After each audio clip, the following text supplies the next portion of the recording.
Now looking at Romans 8:29. For those whom he foreknew, he also predestined to become conformed to the image of his Son, so that he would be the firstborn among many brothers and sisters. This verse is one of the most controversial for obvious reasons. It deals with the concept of predestination. Are God's actions totally unilateral and disregarding of human agency, what is sometimes called free will? Well, remember the important thing is the context into which Paul is speaking. To suggest that God's actions do not take into account human agency is to disregard pretty much the entirety of the biblical narrative. Again, look at Joseph's words at the end of Genesis, or Paul's point in the previous verse.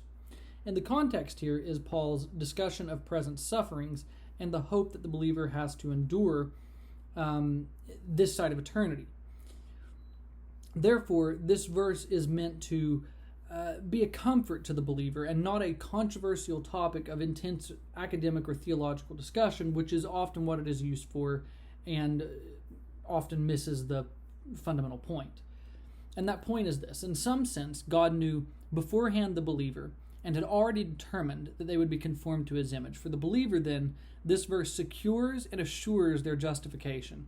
God's scheduled, you might say, the believer's adoption ahead of time.